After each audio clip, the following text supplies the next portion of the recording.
Struggle T V میں خوش آمدید۔ یہ لاہور ایئرپورٹ ہے۔ آج 9 جنوری کا دن ہے جب میں یہ ویڈیو تیار کر رہا ہوں۔ لاہور ایئرپورٹ کے اوپر آپ کو ڈنکن ڈونٹس سے لے کے گلوریا جینز تک بعض عالمی فوڈ چینز کے آؤٹ لیٹ بآسانی مل جائیں گے۔ اس کے علاوہ بہت سے پاکستانی فوڈ چینز کے آؤٹ لیٹ بھی یہاں پر موجود ہیں۔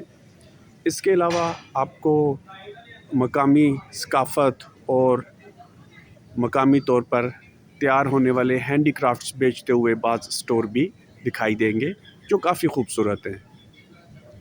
ایک چیز جو بہرحال آپ کو دکھائی نہیں دے گی وہ ہے کتابوں کا کوئی سٹور، کوئی آؤٹ لیٹ موجود نہیں ہے۔ مجھے یاد ہے کہ پرانے ایئرپورٹ کے اوپر کم از کم ایک چھوٹا سا آؤٹ لیٹ کتابوں کے لیے بھی موجود تھا۔ یہاں پر بھی کچھ سال پہلے تک ایک فوڈ آؤٹ لیٹ کے اوپر کتابوں کا ایک کارنر موجود تھا جو اب غائب ہو چکا ہے۔ ایئرپورٹ پر کتابوں کی عدم موجودگی پاکستان میں ثقافتی گھٹن اور ثقافتی زوال پذیری کی بس ایک علامت ہے۔ دیگر علامتیں تو آپ روز دیکھتے ہی ہیں۔ آپ کا بہت شکریہ۔